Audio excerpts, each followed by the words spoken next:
దేవునికి స్తోత్రం కలుగునుగాక.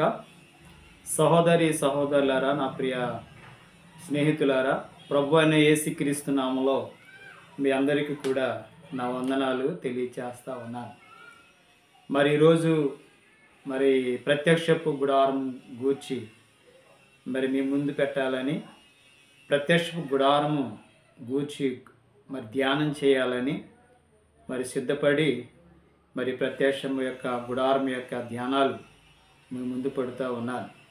మోషే ఇశ్రాయేలు ప్రజలను ఐగుప్తు దేశము నుంచి విడిపించబడినటువంటి తరుణంలో వారిని అరణ్య మార్గంలో నడిపిస్తూ ఉన్న తర్వాత 3 రోజులంత ప్రయాణము చేసి వారు సీనాయి కొండ దగ్గరికి వచ్చి వారు నిలిచారు.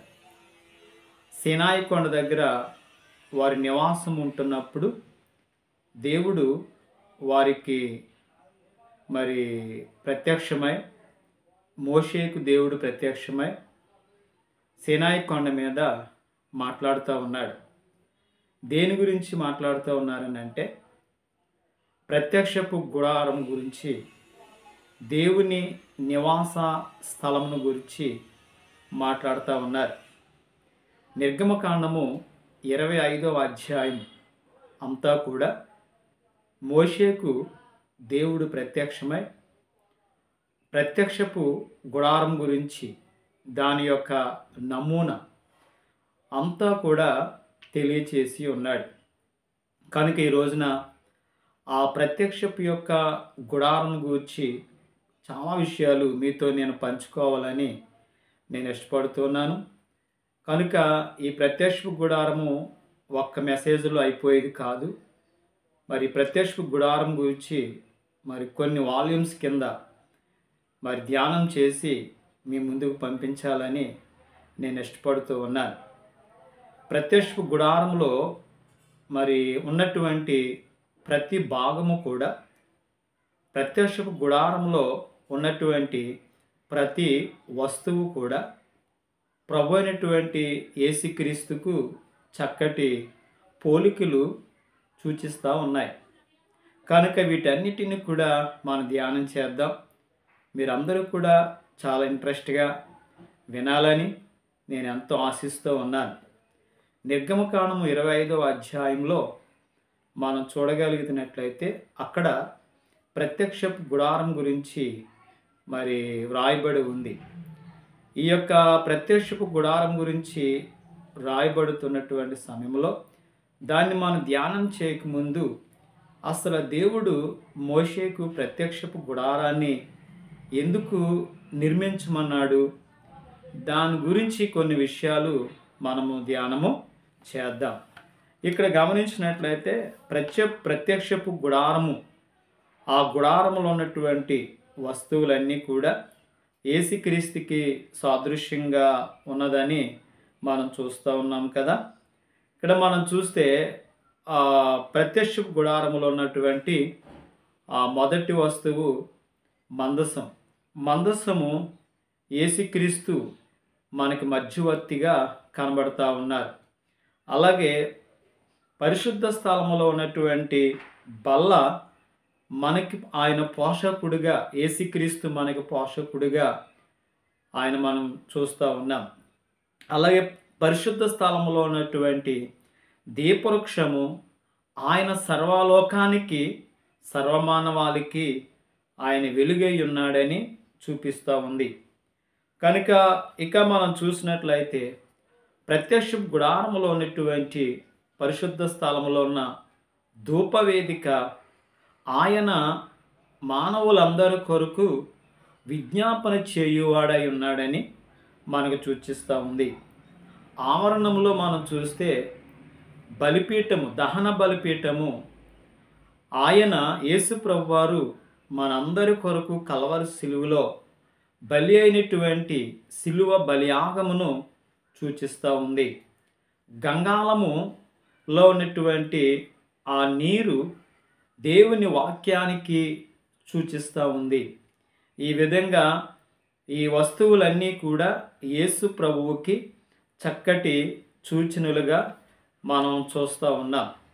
అయితే ప్రియ దేవుని బిడలారా, ఈ ప్రత్యక్షపు గుడారాన్ని అసలు ఎందుకు దేవుడు నియమించి ఉన్నాడు, ఎందుకు ఏర్పాటు చేసి ఉన్నాడు, మోషేను ఎందుకు ఈ ప్రత్యక్ష గుడారాన్ని నియమించమన్నాడు అని మనం చూస్తే, నిర్గమకాండము 25వ అధ్యాయము మనం 8వ వచనంలో మనం చూసినట్లయితే అక్కడ మోషేతో దేవుడు మాట్లాడుతూ ఉన్నాడు.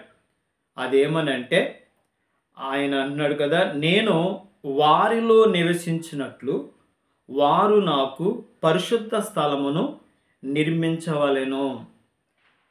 దేవుడు ఇశ్రాయేలీల మధ్య నివసించాలని ఆయన కోరుతూ ఉన్నాడు.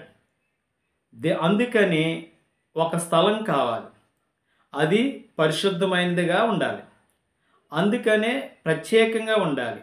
అందుకనే ఒక పరిశుద్ధమైనటువంటి స్థలాన్ని నిర్మించమని తెలియచేస్తూ ఉన్నాడు. ఎందుకనంటే ఆ స్థలంలో ఆయన వారి మధ్య నివసించాలని. దేవుని యొక్క ఉద్దేశము ఎంత మంచి ఉద్దేశమో కదా. మానవుల పట్ల ఆయనకున్నటువంటి ప్రేమ ఎంత గొప్పదో కదా. ఆయన ఉద్దేశము, ఆయన ప్రేమ ఎప్పుడూ కూడా మానవులమైన మనకు చేరువుగా ఉండాలని, మనలను ఆయన దరికి చేర్చుకోవాలని, ఆయన మనతో, మనము ఆయనతో సహవాసం చేయాలని ఆయన ఎప్పుడూ కూడా కోరుకుంటూ ఉంటాడు. అందుకనే మోషేతో నేను వారి మధ్య నివసించినట్లుగా నాకొక పరిశుద్ధమైన నివాస స్థలాన్ని నిర్మించుము అని చెప్పేసి ఇక్కడ మాట్లాడుతూ ఉన్నాడు. ప్రియమైన దేవుని బిడ్డలారా, ఇక్కడ గమనించినట్లయితే దేవుడు ఆయా సమయాల్లో ఆయా స్థలాల్లో ఆయన నివసించినట్లుగా పరిశుద్ధ లేఖన భాగము తెలియచేస్తూ ఉంది. అదేమనగా మొదటిగా ఆయన ఎక్కడ ఆయన నివసించాడు అని అంటే నిష్కల్మషమైనటువంటి యుగములో, అంటే ప్రారంభపు రోజుల్లో సృష్టించినటువంటి ఈ సృష్టి ప్రారంభములో ఏదెను తోటలో ఆదామవ్వలు నివసిస్తూ ఉన్నప్పుడు, దేవుడు వారిని ఏదెను తోటలో ఉంచినప్పుడు ఆ కాలము నిష్కల్మషమైనటువంటి కాలం. ఎందుకనంటే వారు పాపము చేయనంత వరకు, పాపము వారిలోనికి రానంత వరకు వారు నిష్కల్మషమైనటువంటి కాలంలో వారు జీవించారు. వారిలో మరి పాపం అనేది లేదు. ఆదామవ్వలు, అక్కడ ఉన్నటువంటి ప్రతి జంతువులు, జీవరాశులు ఏదెను తోటలో చక్కగా కలిసిమెలిసి వారు నివసిస్తూ ఉండేవారు. వారిలో పగలు కానీ, కక్షలు కానీ, కోపము కానీ, ద్వేషము కానీ, ఒకరినొకరు దూషించుకోవటం కానీ, హింసించుకోవటం కానీ ఇలాంటివేమీ కూడా ఆ నిష్కల్మషమైనటువంటి యుగంలో లేదు కదా. అలాంటి ఆ యుగములో దేవుడు ప్రత్యక్షమై ఏదెను తోటలో వారి మధ్య నివసించాడు. ఆయన చల్లపూట సమయంలో వారి మధ్యకు వచ్చి ఆదామవ్వలతో చక్కగా మాట్లాడుతూ ఉండేవారు, ముచ్చడిస్తూ ఉండేవారు. అక్కడ ఆయన నివసించి వారితో ఆ సహవాసము చేసినట్లుగా మనం చూస్తూ ఉన్నాం. ఆ తర్వాత దేవుడు మోషే ఆదాము కాలము నుండి మోషే వరకు, ఆదాము కాలము నుండి మోషే వరకు దేవుడు తన భక్తులకు తరచూ ప్రత్యక్షమై మాట్లాడుతూ ఉండేవారు. తరచూ ప్రత్యక్షమై మాట్లాడుతూ ఉండేవారు. స్వరము రూపములోను, దూత రూపములోను, అలాగే ఆయా రీతిలుగా దేవుడు మాట్లాడుతూ ఉండేవారు. ఆ తర్వాత మోషే కాలంలో దేవుని యొక్క ఉద్దేశం ఏమిటనంటే, నేను వారి మధ్యకి రావాలి, నేను వారి మధ్యలో నివసించాలని ఉద్దేశించి నివాస స్థలాన్ని, ప్రత్యక్షపు గుడారాన్ని నిర్మించమని మరి తెలియచేసి ఉన్నాడు. ఇక్కడ గమనించగలరు ప్రియ దేవుని బిడ్డలారా, జాగ్రత్తగా గమనించినట్లయితే ఈ ప్రత్యక్షపు గుడారము మోషే కాలము నుండి ఎంతవరకు ఉంది అని అంటే సొలొమోను రాజైన సొలొమోను మహారాజు వరకు ఈ ప్రత్యక్షపు గుడారము వారి మధ్య ఉండేది. మరి వారు ఎక్కడికి వెళ్ళినా ఈ ప్రత్యక్షపు గుడారమును వారితో పాటు మోసుకుని వెళ్ళేవారు. ఆ గుడారములో ఉన్న వస్తువులను మోసుకుని వెళ్ళేవారు. కాబట్టి సొలొమోను రాజు అయిన తర్వాత, దావీదు కుమారుడైన సొలొమోను రాజు అయిన తర్వాత ఏం జరిగింది? సొలొమోను మహారాజు తన తండ్రి యొక్క ఉద్దేశాన్ని నెరవేర్చాడు. తన తండ్రి అయిన దావీదు ఏముద్దేశించాడు? దేవునికి ఒక మంచి మందిరాన్ని కట్టాలి అని అనుకున్నారు. నేను మంచి కోటలో ఉన్నాను, దేవుని యొక్క సన్నిధేమో గుడారంలో ఉంది, కాబట్టి దేవునికి కూడా, నేను ఆరాధిస్తున్న దేవునికి కూడా ఒక మంచి మందిరం కట్టాలి అని ఉద్దేశించాడు. కానీ దేవుని చిత్తము కాలేదు. ఆ తరువాత తన కుమారుడైనటువంటి సొలొమోను మహారాజు దేవాలయాన్ని కట్టాడు. మంచి అందమైన మరి పరిశుద్ధ దేవాలయాన్ని సొలొమోను మహారాజు కట్టినప్పుడు ఆ సొలొమోను మహారాజు కట్టిన దేవాలయంలో దేవుని యొక్క మహిమ మేఘము దిగి వచ్చింది. అంటే దాని అర్థం ఏంటో తెలుసా? దేవుని యొక్క సన్నిధి, దేవుడు ఆ మందిరములో నివసించాడు.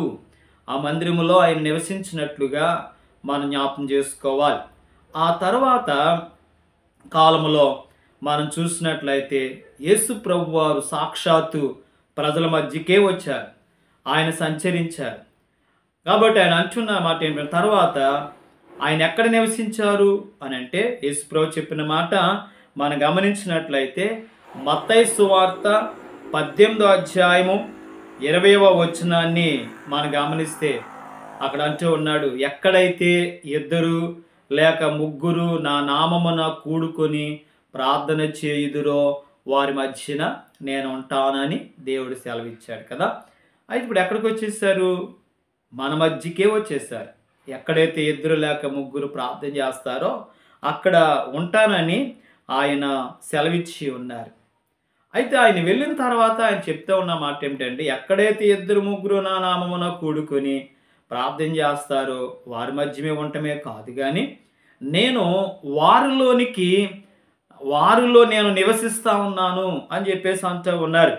చూడండి, 1 కొరింథీ పత్రిక 3వ అధ్యాయము 16, 17 వచనములో మనం చూస్తే అక్కడ మనకు కనబడతా ఉంది, మీరు దేవుని ఆలయమై ఉన్నారని మీరు ఎరుగరా?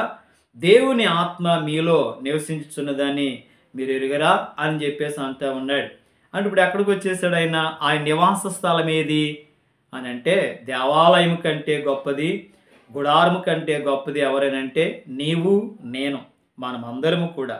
ఆయన మనలో నివసిస్తూ ఉన్నాడు ఆత్మరూపములు. మనమే ఆయన దేవాలయం, మనమే ఆయన ఆలయం. ఆ ఆలయమైన మనలో ఆయన నివసిస్తూ ఉన్నట్లుగా మనం చూస్తూ ఉన్నాం. ఇంకా ఒక వచనం జ్ఞాపకం చేస్తాను. 1 కొరింథీ పత్రిక 6వ అధ్యాయము 19, 20 వచనాల్లో చూస్తే అక్కడ కూడా ఆయన మనలో నివసిస్తూ ఉన్నాడని మరి రాయబడి ఉంది. ఎఫెసీ పత్రిక 3వ అధ్యాయం 16 వచనంలో కూడా ఆ విధంగా రాయబడి ఉంది. అయితే ఆయన ఇప్పుడు మనలో నివసిస్తూ ఉన్నాడు, మనమే ఆయన ఆలయం. అయితే రాబోయే కాలంలో, భవిష్యత్ కాలంలో ఆయన సదాకాలము ఆయన మనతో ఉండబోతూ ఉన్నాడు. సదాకాలము నిత్యము కూడా ఆయన మనతో ఉండబోతున్నాడు. చూడండి, ప్రకటన గ్రంథము 21వ అధ్యాయము 3వ వచనంలో మనం చూసినట్లయితే ఆయన అంటున్నాడు, ఇదిగో సదాకాలము నేను మీతో ఉందును, సదాకాలము ఉందును అని చెప్తా ఉన్నాడు. కనుక నివాస స్థలం, దేవుడు నివసించే స్థలం, పరిశుద్ధమైన స్థలం.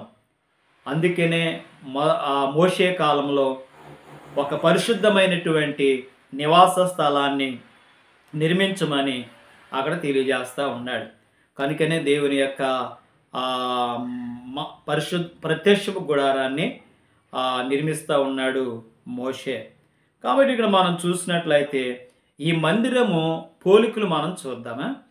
దేవుని ప్రత్యక్ష గుడారం యొక్క మందిరము పోలికలు మనం చూద్దాం. ఇక్కడ మనం చూస్తే మొట్టమొదటిగా పోలికలు ఏమిటనంటే, ప్రత్యక్షపు గుడారము పరలోకమునకు సాదృశ్యంగా ఉంది. ప్రత్యక్షపు గుడారము పరలోకమునకు సాదృశ్యంగా ఉంది. పరలోకంలో ఏమైతే ఆరాధన జరుగుతుందో మందిరంలో కూడా జరుగుతుంది. పరలోకములో ఏమైతే ప్రార్థన జరుగుతూ ఉందో అలాగే మందిరంలో కూడా ప్రార్థనలు జరుగుతూ ఉన్నాయి. పరలోకములో ఎలాగైతే సంతోషం ఉందో దేవుని మందిరములో కూడా సంతోషము, నిత్య సుఖములు కలవని వాక్యం చెప్తా ఉంది.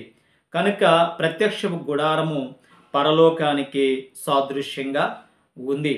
హెబ్రీ పత్రిక 9వ అధ్యాయము 23వ వచనము 24వ వచనం.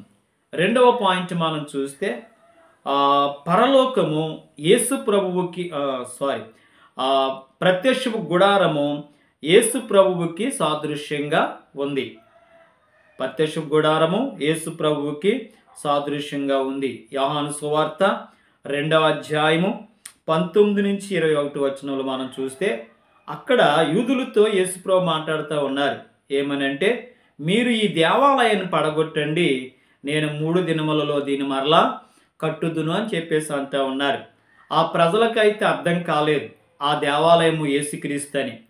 కాబట్టి ఆ యేసుక్రీస్తే ఆ దేవాలయంగా యేసుప్రభు చెప్పారు. కాబట్టి ప్రత్యక్ష గుడారము యేసుక్రీస్తుకి చక్కటి పోలిక మనం చూస్తూ ఉన్నాం.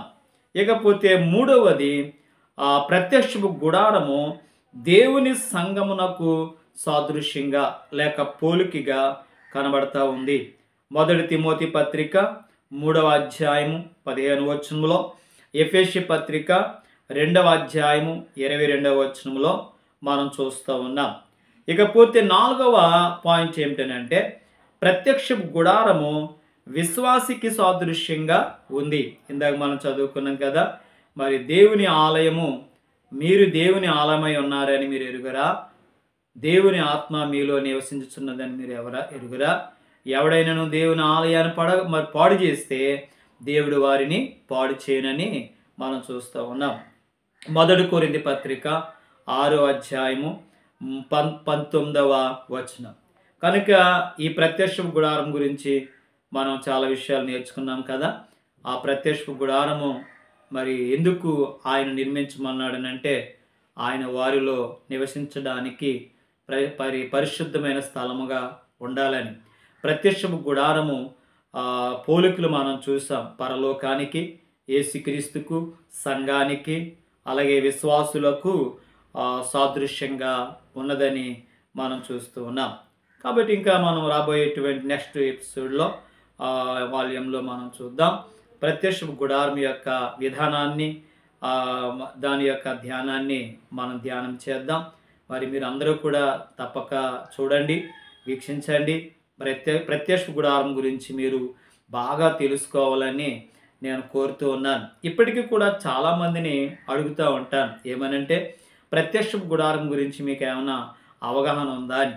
ఏదో వాళ్ళు తెలిసినట్టుగా కొద్ది అవగాహనతో మాట్లాడుతూ ఉంటారు. ప్రత్యక్ష గుడారము ఇక్కడిది అక్కడ, అక్కడిది ఇక్కడ మరి చెప్తూ ఉంటారు. సరైనటువంటి అర్థము చాలామందికి లేదు, సరైన అవగాహన లేదు. కాబట్టి నేను ఈ ప్రత్యక్ష గుడారం గురించి చాలా విషయాలు మీతో పంచుకోవాలని నేను ఇష్టపడుతూ మీ ముందుకు వచ్చాను. అందరూ కూడా వినాలని, అర్థం చేసుకోవాలని, ఈ దీనదాసుడి గురించి మీరు ప్రార్థన చేయాలని, మరి ఇంకా ప్రభువులు ఎదగాలని, దేవుని వాక్యం అందించాలని ప్రార్థన చేయండి. మీరు కూడా మాతో పాలు పొందండి. God bless you. మళ్ళీ నెక్స్ట్ ఎపిసోడ్లో మనం జ్ఞాపకం చేసుకుందాం. ఆమేన్.